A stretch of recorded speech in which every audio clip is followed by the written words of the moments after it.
Well, welcome to another episode of Founders Talks, where we talk to founders about how they got started and where they're going. Again, today we're here in Midwest Acquirers Association in beautiful Chi City, and I could not be more excited about today's guest, Austin Mac Nab, hashtag Team VizyPay. You guys probably are aware of the marketing army they have behind, and if you don't, you make sure to connect with the VizyPay. They're pioneers in what they're doing in the sense that they care about their merchants the way that very few companies do. I won't tell you the whole story because I actually have Mr. Mac Nab sitting here with me. And tell me a little bit more about exactly how you got started. You know, you have obviously multiple years of experience in the industry. Tell us, how did you get here to this point, and what got you into this business, man? Hey, well, number one, thanks for having me. This is actually pretty dope. I get to hang out with Sebastian here. No better person to hang out with probably than him. Yeah, humble guy. Hey, a couple drinks, maybe a little bit better, but whatever. I started in this business when I was 18. So, I live this business. I breathe it. I bleed it. Payments is my life. It's created so many opportunities for me and my family over the years. And it's allowed me to create a lot of opportunities for others as well. Being in the business as long as I have, you see a lot of great things in this business, and you see a lot of bad things in this business. And when I decided to kind of take the leap to start VizyPay after 14 years in the business, basically, I wanted to get into it and do it differently. I wanted to. Everyone says disruptor, call it what you may, but I wanted to go in and focus on three specific things. The three specific things that I wanted to focus on: company culture, transparency, and being the voice of small business owners. And how do you accomplish that? Well, it starts with the first employee all the way to the 60th employee as we have today. But this business, coming from a tough childhood, I was not physically abused, but emotionally abused by my stepfather. I watched my mom work 7 days a week. I kind of saw the hardship growing up and kind of had to grow real quick. I was selling egg rolls door to door at 12. I was selling candy door to door at 13. I didn't know even what money was. All I knew was my mom needed it. So I learned a long time ago that helping others succeed before yourself, you'll easily be successful. So that's my focus as we kind of grow this company, giving people opportunity, building a company culture that's strong, that's passionate, that's hungry for more, doing it transparently in a business that's unfortunately not transparent because the payment space, hate to say it, there's more bad apples than good. And I think the newer generation, the new wave of people coming through our business are going to help change that. I want to be a part of that change.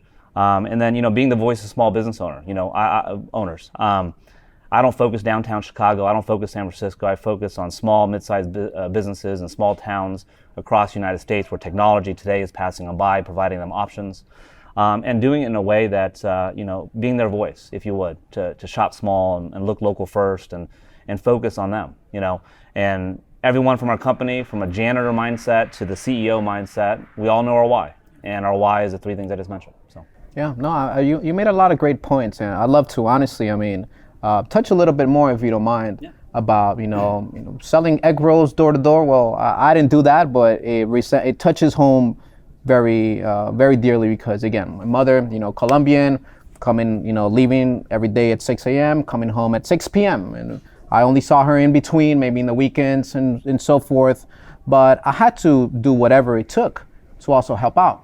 So in a way, it was almost like my circumstances allowed me to become or forge me into an entrepreneur. And I feel that the same is in your realm. I would love to get a sense into how do you think that those early experiences facilitated or even helped you kind of be where you are today, where you're not only in a position where you're helping small businesses, but also taking a lead and showing other individuals who are coming into the industry how to be better professionals. My mom came from Vietnam, so she came from a war-torn country when she came to America in the first place, to provide and give better for her family. At that time, I wasn't born yet, but my brothers were coming to America, my half brothers. And my mom just kind of fell into a situation with a stepfather that he was kind of a deadbeat. He was a lazy motherfucker. And he treated her like the bottom of the earth, and the same as me. I can't count how many times I've been called stupid or dumb in my childhood, but you know what it did for me? I had two choices: fall into the trap or be a victim or change my mindset. So I learned at a young age to build a very strong mindset to take action, to make change. And that's what I did. And that's where it came down to. I don't care if it was selling candy in a candy box, coloring books, egg rolls door to door. If I had to do miniature garage sales for stuff that my mom had that was left over because she was working from the 6 a.m. to 6 p.m., kind of route, those are the kind of things that, when your back's against the wall, you find out who you really are. And unfortunately, there's a lot of children and a lot of people throughout the United States and world that are there. And they have choice. They just don't know they have choice. And this is why I love doing these things. I want people to understand that, hey, listen, just being in a bad situation, I give you my word, it could be changed by mindset, hard work, and dedication to take massive action to do it. There's a little luck involved, but not much, so that's, where that hits home to me. That's why I kind of bring that passion into my work life. When I first started in this industry, same thing. Ask anyone that that has known me when I first started. I'm the same guy then than I am today. The only difference, I maybe matured a little bit more. Maybe my temper is not as high as it used to be. I think that's where you surround yourself by people that are smarter than you. You never should be the smartest person in the room. I knew that at a young age. I never wanted to walk in a room that someone couldn't teach me something. Because guys like you will teach me something. You may not even know you're teaching me today. You're probably going to teach me something. And that's okay with me because I'm not the smartest guy in the room. I don't want to be. And if I am, I'm in the wrong fucking room. Yeah. It's constantly, it's constantly about pushing each other and surrounding ourselves with people that can push us because kind of like you say, if we're the smartest guy in the room, there's very little we can learn. Yep. And obviously you have a very unique mindset in both how you approach business and how you take care of business. I'm curious actually that you touched about, a lot of how this mindset was forged from your experiences. When building a team, how exactly do you, can you convey that type of mindset to someone maybe that did not go through similar circumstances, maybe, for lack of better words, nicer circumstances, to actually have that mentality and that mindset that, hey, we can strive for better, we can do better. Because again, at the end of the day, we don't let our current situation determine who we are. Yeah. Well, I think that's a good question. When we grew our company and started growing our company at VizyPay, we had to choose a mindset that we wanted, right? And we have two clienteles that we serve, right? We serve the small business owner and we serve the entrepreneurs that go out there and promote our products and services to those small business owners. There's two clients we have to talk to and take care of. That's our why, right? And as we grew our company, one of the first things I hit on earlier was culture. Company culture, by far the biggest reason why we're successful today is not because I had a multi-million-dollar bank account. We bootstrapped this whole thing, right? It's because the people that came through our company, we chose the right people, right? We made sure that our company culture had a framework. Okay, the rest of the company being built today, the roof, the nice kitchen table, the beautiful windows, and Iowa, all those, that's being built by other people that are not me, right? But what we did was, I always say chip on the shoulder or something to prove. The individuals that we have on our team are individuals that came from backgrounds that their resume was overlooked, because it wasn't long enough. Maybe because it was the color of the skin. Maybe because they were male or female, right? Maybe because, what they chose to do outside of work affected them. Or maybe they needed a second chance. Or maybe they just need an opportunity, a door to be opened because so many have been closed, because maybe bad decisions in the past or whatever it may be, right? I'm not saying we hire serial killers, but I'm saying that we hire people that have something to prove to their family, their friends, the closest people to them in their life, right? Even themselves sometimes, in a way, because exactly. If you have a lot of letdown after letdown, you become very discouraged. And I always remember this saying, kind of, a man ceases to be a man the day that his confidence leaves him. Yep. And I feel like it reminded me a lot of that because, again, sometimes a lot of people, all they need is just that second chance to prove themselves. Yeah, exactly, and that's where I think we've done a really good job of choosing the right people. Now, I'm not saying these individuals that are on our team, came from horrible backgrounds. They just wanted to build something for themselves. They wanted to take ownership of something, not be micromanaged. By the way, micromanagement kills creativity and innovation all day. We don't micromanage our team, but what we allow our team to do is make decisions. We allow them to take ownership. We allow them to be creative with the processes and the things we're trying to achieve technology-wise for small business owners, or the way we portray ourselves to the public eye, right? So these individuals spend more time with us, literally, in a week than they do with their own family. their moms, their dads, their kids, their husbands, their wives, right? So if we can hold them accountable and their colleagues can hold them accountable at our office, that's the type of culture we have. We hold you accountable to the T. Your hard work matters to us, right? When one person's gone, we feel like there's 30 people gone because that person should matter, right? So what we have done collectively as a team is all the good things that they're building here, accountability and coming in on time and doing the right things in life, that, believe it or not, makes them a better husband, makes them a better, wife, makes them a better, son, daughter, makes them a better father, a mother, all those great things, right? Because they're with us so much. So it's not, VizyPay is a small comparative to the things we're trying to accomplish overall for their families and themselves too, along with doing what we do, which is taking care of the small business owner, right? So VizyPay is a very small equation to our culture and our mindset. That's kind of a side gig to us, if you would, right? Now, at the end of the day, that represents us as the face of our company, but the people that are in it today, the one employee we had on April 2017 to the 60th employee we have now, I mean, every single one of those individuals, blood, sweat, and tears to help us, get to the next level. And that's the kind of culture you have to build. And I think the payment space can do a better job with bringing in more individuals that are not dinosaur thinking. It's the good old boy days. It's not anymore. It's fast paced. It's forever changing. You have to accommodate accordingly. And people, they want to have opportunity. They don't want to be stagnated. They don't want to be micromanaged and all their creativity goes right to the floor. Because believe it or not, there's a lot of smart individuals out there that if you just let them blossom, they fucking will kill it. And I think that's what we're doing a great job with right now. And that's why I think we're succeeding. It's not me.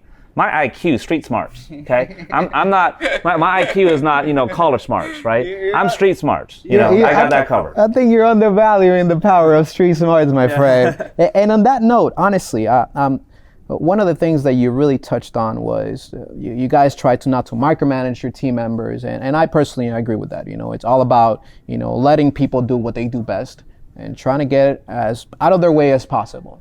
So you mentioned empowering these individuals to really, really get at the root of who they are and do what they do best. Yep. I feel like that's one of those things that it's easier said than done. How do you guys, ensure that, hey, you guys are actually, empowering? And I say this, I ask this question and I'm curious to, try to apply it in our own organization is how can we constantly be empowering these individuals where it's their ideas that are coming to the surface and not because, hey, top boss says that we got to do this and therefore it's got to get done. That's a great question. You know what? It's one word. Listen. Just shut the fuck up and listen sometimes. Yeah. Right? Yeah, because if you want to be surrounded by smarter people than you in a room, just because that individual just got out of college doesn't mean they don't have great ideas. Just because that individual's, had a couple work slumps doesn't mean they don't have great ideas, right? Sometimes you just got to shut up and listen. And I think that's where a lot of people think that since they are the CEO, that they don't have to listen. You got to listen because you know what? Those individuals will help you create processes. I'm a big fan of process. I'm over exaggerated about process. I love process. I love checks and balances. That alleviates the pain and suffering that you deal with clients down line if you do it right at the beginning, right? So allow these people to, you be quiet, you lessen the process they want to develop. You give your input though, sure, give input, of course. You're the leader, right? Give input, but allow them to create it. Once they start creating it, they take ownership of it. Once they start taking ownership of it, they'll hold others accountable to apply that process. And guess what? At the end of the day, it works out. It's very simplified. This is not rocket science. Humans are humans, man. But if I've sat in rooms where one guy's talking, which is the boss, and it's a one-way street. Cool, Austin, you have a good idea? Dope. Go fuck yourself. I'm gonna go ahead and do what I want to do, right? And well, that doesn't work really well, with I think our culture, because if I did that to my people, they would be like shock and awe. Like, did he just say like he wouldn't listen to me at all? He doesn't have an open door policy. He won't listen to me when I have an idea. I will tell you candidly what I think of your idea, but I will always listen to it because there's so many things we do as a company today that was not Austin Mac Nab's idea. Tons. I would say the latter half of 50% was not my idea, right? So it was theirs, but we just fine-tuned it. We kind of massaged it accordingly to make sure the process worked out so we can fill in the gaps of inefficiencies. But we worked together to do it, but I wasn't the one doing it. It was that individual that spoke up, had an idea, was creative, built the process, applied that process, and held others accountable to follow it. All of a sudden, they own the process. Therefore, the process works. If it's only me telling you what to do, guess what happens? It's just Austin telling me what to do, right? So I think that's where the difference is for us compared to other companies. And by the way, there's a lot of great up-and-coming companies in the payment space that are disruptors and their cultures are different, etc. I see it happening all day now in the last 5 years, and I love it. The dinosaurs are the ones that have to watch out because change is coming, and it's coming through transparency. It's coming through, culture change. It's coming through being the voice of small business owners. It's coming through looking out for people besides themselves. Making money in this business is absolutely easy. You want to be a millionaire today? You can be a fucking millionaire today in this business. Doing it the right way, though, is the hardest way of doing it in our business. And I think that's where people forget. Because I can make tons of money today. I could drive 50 Lamborghinis if I wanted to. That's not the case, though. I don't need to do that today, right? There's a lot more we have to do and achieve in our company before those days come, right? But we have to do it the right way. We have to do it so I can sleep at night. I have to be able to lay my head next to my wife and my 3 beautiful kids upstairs. I got to be able to know that I'm doing business the right way, I'm making money the right way, or I couldn't live with myself. I had to watch my mom do it the right way for 7 days a week. And by the way, the right way back then was putting food on the fucking table. Yeah. It wasn't the cool things I'm talking about. Yeah. Entrepreneurship now is almost glorified, versus back then it was, hey, you gotta go work to provide food on the table, and that's the end of it. Hold it in a story, man. Hold it in a story. And I love, I love how you touched on process because, process is sort of the core on how everything else emerges out of an organization. People think of, the big payments companies, Visa, MasterCard, VizyPay, I'll lump you in there. It's what about these organizations, it's nothing else but people running these organizations. Sure. And it becomes, the people's, empowering the individuals, the processes established, the culture, which you guys obviously have a very unique culture, coming from, Iowa, not a huge payments hub in the world, but you guys have made sure to create a splash in the industry, and I would probably attribute some of that to, obviously your leadership, but also, some of these processes that you talk about. Why don't you share with us, with the audience a little bit in terms of what are these processes that have allowed you guys to really stand out from the crowd? And again, small shop out of Iowa making a big splash in the payments industry. Well, one of the things we go out and we actually fight for is how do we make the industry a place where people trust and believe in. Unlike it, right? By the way, I always say it. Used car salesmen are right about here. Look closely, okay? Used car salesmen are right about here. Merchant services are right about here. When I first started, the industry was like this, right? Now it's like this. Well, for example, one of our processes, everyone says, hey, you guys are great at marketing, right? You guys are everywhere, right? Hell, you feel like you know me, but you don't know me, right? But it's not because I message you every 5 seconds on LinkedIn and say, hey, come work for me. That's not the case. What we do is we make sure that our company in a whole, we build value around our marketing materials and what we actually promote to the public. And it's not always about selling. It's not always about buy VizyPay, buy VizyPay, buy VizyPay. We started 2 things. Number 1 is look local first. We started a process to promote and really dig deep to help small business owners across America, regardless if you're a client or not. We have a web page, looklocalfirstvp.com. You could buy a tire for Look Local First attire that we actually have available. All that money and proceeds go back into our Look Local First campaign, and that campaign gives back to spotlighting small business owners to over 100,000 people that follow our social media platforms through Look Local First, not even VizyPay, right? It's powered by us, but no one knows it's powered by us unless you really dig deep. It's Look Local First. So we built that initiative. Don't even have to be our client, and we will spotlight you. We will do certain things to help you and be a voice of the small business owner that are getting passed by, especially after last year, right?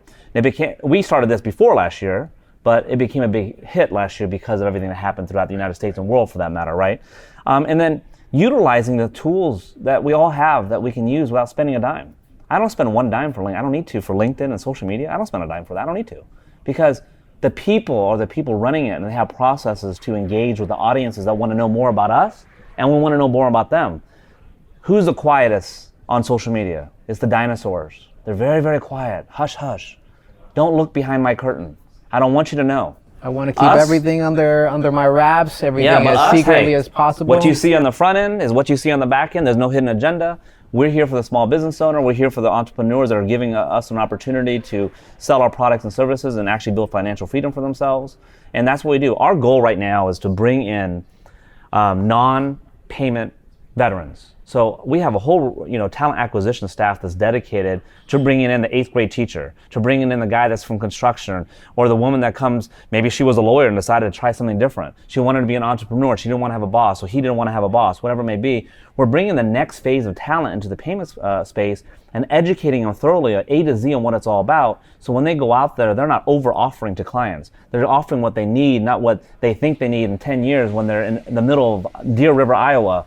That person's trying to get rid of a cash register and to go to a smart terminal. They don't need all that robust stuff yet. They just need to go from point A to point B. We want to educate these individuals to do it the right way and not take advantage of small business owners because they can, right? Because right now they can. Any company out there could do it because there's not really a cap, if you would. I think we're one of the few companies in the nation that we do cap our interchange costs for our agents. We don't let them go put people at 100 basis points interchange plus. We just don't let them do it. We cap them, we regulate it, so we can actually hold ourselves accountable. We're not to be greedy, right? But the next wave of payment professionals, they're going to go against a lot of the veterans out there that most of them will hate them because they're trying to do it the right way. Now, a lot of the veterans out there are going to love them. The ones that are doing it the right way today, the ones that truly care, that only offer what's needed, that tells them full disclosure what's going on, contract, not contract, 10 annual fees, 0 annual fees, those guys are going to embrace these guys and gals that are doing this, right? And we're trying to bring them into the market through our recruiting efforts and recruiting campaigns to allow them to be, number one, financially free and become an entrepreneur that most of them didn't even know they had it in them. We have an 8th grade teacher and he makes buku money and he never knew he could be an entrepreneur, and all of a sudden he's an entrepreneur. He did it and he did it the right way. Good for him. You know what I mean? Those are the kind of cool, great stories I love about entrepreneurship. Disrupting the payment space is not a direct reflection of the technology only. It's also a direct reflection of the user experience as well. And that starts with company culture. That starts with what people think of the payment space. If I'm too scared to switch companies because I know I'm getting taken advantage of, but I just don't want to get taken advantage of again, that's a problem. If I'm going to switch companies, switch for value. Switch with maybe the technology they're providing that actually is simplistic. KISS, right? Keep it simple, stupid. Those are the things we focus on. And charging them and giving them the items that they actually truly need, not what, what I want to everyone, sell them, by the way, right. Even merchants, I want a Lamborghini. Yeah, cool. yeah. Well, you can't afford one right now, okay? So I'm not going to put you in that payment. And a lot of the small towns that we deal with, it's kind of like back in the day with dial-up internet, right? It's slow as heck, beep, beep, beep, right?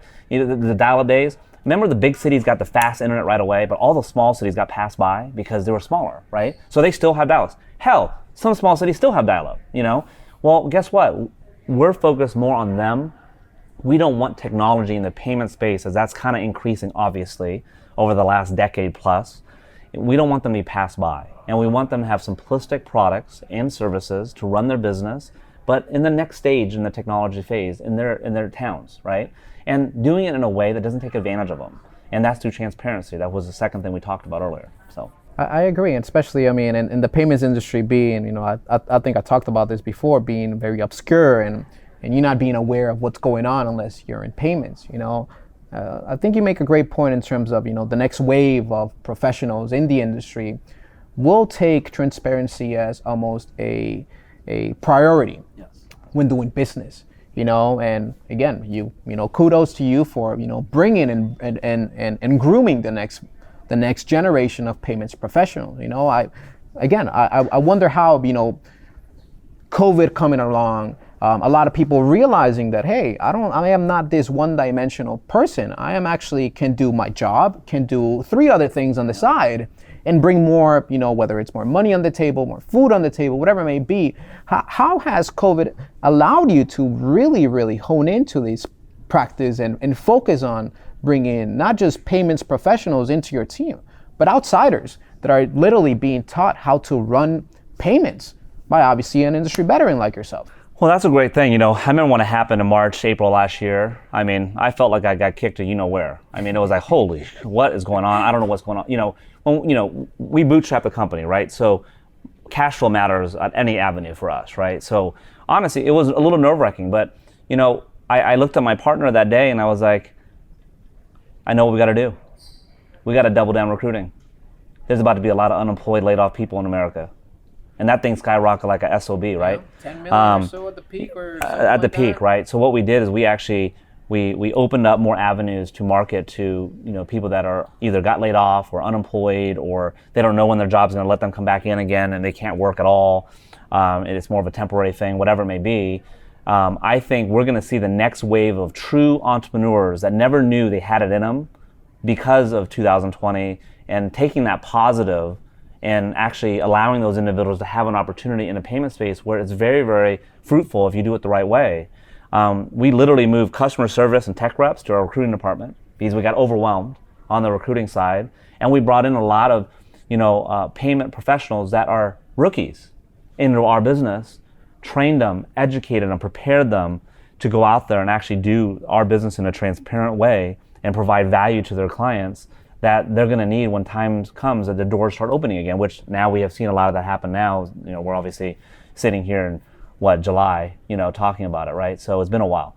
But it was a blessing in disguise maybe for certain businesses. I think it's ours as well. It allowed technology with contactless and all that cool stuff that we see, obviously, that everyone has, enhance itself, right? But what I got from it mainly was it allowed us to bring a lot more talented individuals that normally would have looked past an opportunity of being their own boss and being an entrepreneur, actually take a look at it. And I think the companies out there that are doing it the right way currently, fed off that and now have probably a great crew, helping small business owners across the United States. So I think it was a blessing in disguise to a certain extent. I mean, obviously, it sucked, the situation, obviously, throughout that we had to go through throughout the world. But when it comes down to bringing more, rookies in the payment space and really let them blossom and be the entrepreneur and be financially free through residual income, et cetera, I think that was a home run. And I think it's continuing right now. I feel like you guys did the right thing at the right time, and now it's just reaping the dividends from that investment. And on that same topic, you bring in the new generation of payments professional into the field. What are your thoughts in terms of what this future of payments looks like? You're relatively young. You're 36 or so. You're probably going to be at least 30 more years. At least 30 more years. Yeah, juice in the tank. Yeah, so what do you see in the next 10 years, or even as you sit back ready to retire, hang the jersey, and let the next generation of Team VizyPay take over? Where do you see yourself being, and where do you see VizyPay at that point? So future of payments, right? So, kind of talking about that, and, I get that question frequently actually from people. What do you think about the future of payments?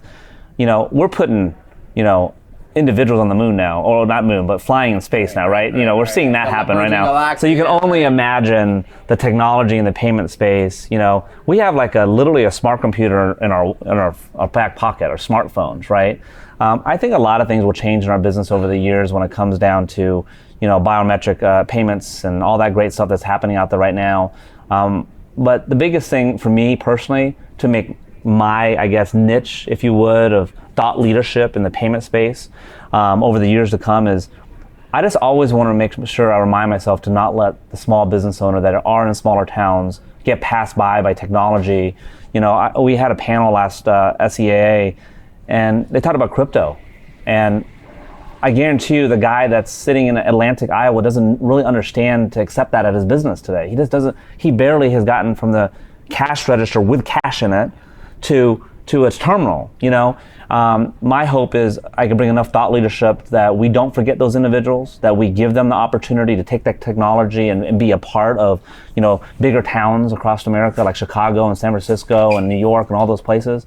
If I could do my part for there, I feel like I've done a great job. Now, there's a lot of smarter people out there. They can take care of biometric payments. They can take care of, and all the near field communication, all the cool stuff, crypto.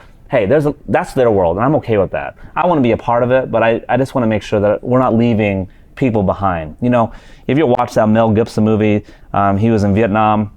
I forgot the movie name, but when they left, they got Good Morning Vietnam. Not it was Mel Gibson. That was Robin Williams. They got submerged in an area where they were surrounded by the enemy, and unfortunately, they lost a lot of people. But before he got on they left the plane. He was the last person, to get on that plane, and that was kind of the fade out of the movie. kind of reminds me of this industry a little bit when it comes down to the small business owner. You know, if I could be that guy to be the last guy fading out, allowing the small business owner to have technology they deserve and options they deserve, and options too, not just technology, but options, then I think I've done, you know, the right thing in the payment space. Hey, man, thank you so much. I love it. I love it. Austin, Perfect. Thanks, brother. Been a great pleasure, man. Absolutely, I got as to learn always. so much about you, and honestly, you guys have a very, very unique approach to handling business. And man, I'm very excited to see what you guys get to go on in the next 10, 15, or even 20 years, my man. Hey, well, same thing goes for you guys. I mean, you guys are obviously doing something pretty special. You're trying to highlight founders in the payment space, doing it the right way. If I could help you guys in any way, you know, obviously, I'm the one probably should be privileged to be on this, you know, video with you guys, spitting some game, having some fun, telling you what I think. I think people need to hear it, love it or hate it, but I appreciate you guys thinking of me as well. Agree, my man, of course. Hey, All right, man. bring it in, my man. All right, Thank you so much. much. Absolutely. All right, buddy. Cut!